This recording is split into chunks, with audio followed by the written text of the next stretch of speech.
மாண்புமிகு பேரவைத் தலைவர் அவர்களே, தந்தை பெரியார், பெருந்தலைவர் காமராஜர், அண்ணல் அம்பேத்கர், ராணி வேலு நாச்சியார், மக்கள் சேவகர் அஞ்சலை அம்மாள் ஆகிய எங்கள் கொள்கை தலைவர்களுக்கு வணக்கம் செலுத்தி, ஆட்சி அதிகார நிர்வாக நிலைகளில் எங்களை வழிநடத்தும் மக்கள் நலன் சார்ந்த மக்களாட்சி நடத்திய மாபெரும் மக்கள் தலைவரான பெருந்தலைவர் காமராஜர், பேரறிஞர் அண்ணா, மக்கள் திலகம் எம்ஜிஆர் போன்ற ஆளுமைகளை கொண்ட பெருமை வாய்ந்த இந்த பேரவையின் முன் 2026-27 ஆண்டுக்கான திருத்த வரவு செலவு திட்ட மதிப்பீடுகளை வைப்பதில் நான் மகிழ்ச்சியும் பெருமையும் கொள்கிறேன்.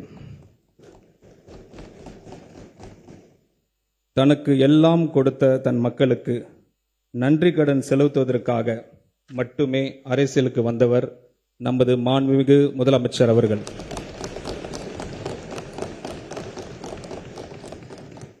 தன் உயிராக நேசிக்கும் மக்களுக்காக, தன்னை உயிராக நேசிக்கும் மக்களுக்காக பல்வேறு சூழ்ச்சிகளை எதிர்த்து மாபெரும் சரித்திர வெற்றி பெற்று ஜனநாயகனாக இந்த பேரவையில் அமர்ந்திருக்கும் நமது மாண்புமிகு முதலமைச்சர் அவர்களுக்கு எங்களை வழிநடத்தி ஆலோசனைகளை வழங்கி தமிழ்நாடு மக்களுக்கு ஒரு நல்ல அரசை கொடுக்க வேண்டும் என்பதற்காகவே சிந்தித்து அயராது பாடுபடும் மக்கள் விரும்பும் தலைவர் அவர்களுக்கு என் மனமார்ந்த நன்றிகளை தெரிவித்துக் கொள்கிறேன்.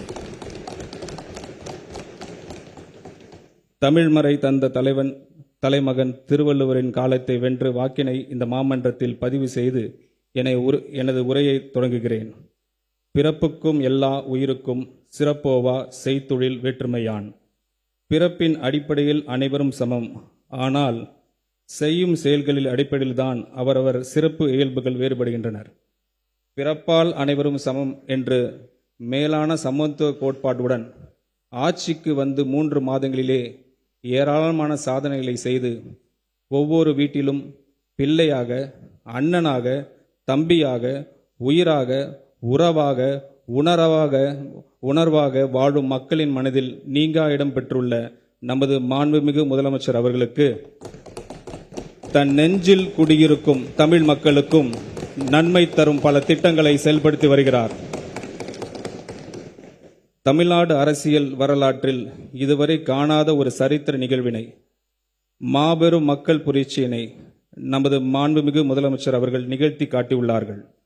அனைத்து தரப்பு மக்களையும் உள்ளடக்கிய வளர்ச்சி, சமூக நீதி, சமத்துவம், பெண்கள் பாதுகாப்பு, வறுமை ஒழிப்பு, போதைப் பொருள் இல்லாத தமிழ்நாடு, ஊழலற்ற நேர்மையான வெளிப்படைத்தன்மை உடைய அரசு ஆகிய மேலான கோட்பாடுகளுடன் தொடங்கியுள்ள இந்த ஆட்சியானது கடந்த 3 மாதங்களில் இவற்றை சொன்னதை மட்டுமின்றி செய்தும் காட்டியுள்ளது. இது மட்டுமல்ல, உண்மையான சமூக நீதி மற்றும் நேர்மையான நிர்வாகத்தை ஒரு கொள்கையாகவே கொண்ட ஆட்சி இது என்பது ஒட்டுமொத்த தமிழ் மக்களும் உணர தொடங்கியுள்ளனர். 2 மாதங்களுக்கு 500 யூனிட் வரை மின்சாரம் பயன்படுத்தும் மக்களுக்கு விலை இல்லாமல் வழங்கப்படும் மின்சாரத்தை 200 யூனிட்டுகளாக உயர்த்தி வழங்கி மின் நுகர்வோரின் மாத செலவினை குறைத்தது. விவசாய பொதுமக்கள் கூட்டுறவு சங்கங்கள் மூலமாக பெற்ற கடனை தள்ளுபடி செய்தது. குறுவை சிறப்பு தொகுப்பை வழங்கியது.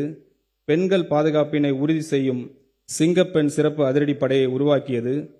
தமிழ்நாட்டு வேர் ஊன்றி இருந்த போதை கலாச்சாரத்தினை ஒழிக்க மாவட்டம் தோறும் போதைப் பொருள் தடுப்பு சிறப்பு பிரிவை உருவாக்கியது.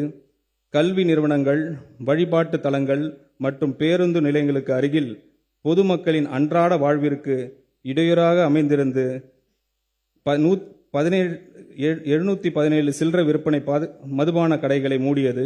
அரசு மருத்துவமனைகளில் பிறக்கும் குழந்தைகளுக்கான தாய்மாமன் தங்க மோதிர திட்டத்தை பேரறிஞர் அண்ணாவின் பிறந்தநாளான செப்டம்பர் திங்கள் 15ஆம் நாள் முதல் செயல்படுத்த உள்ளது.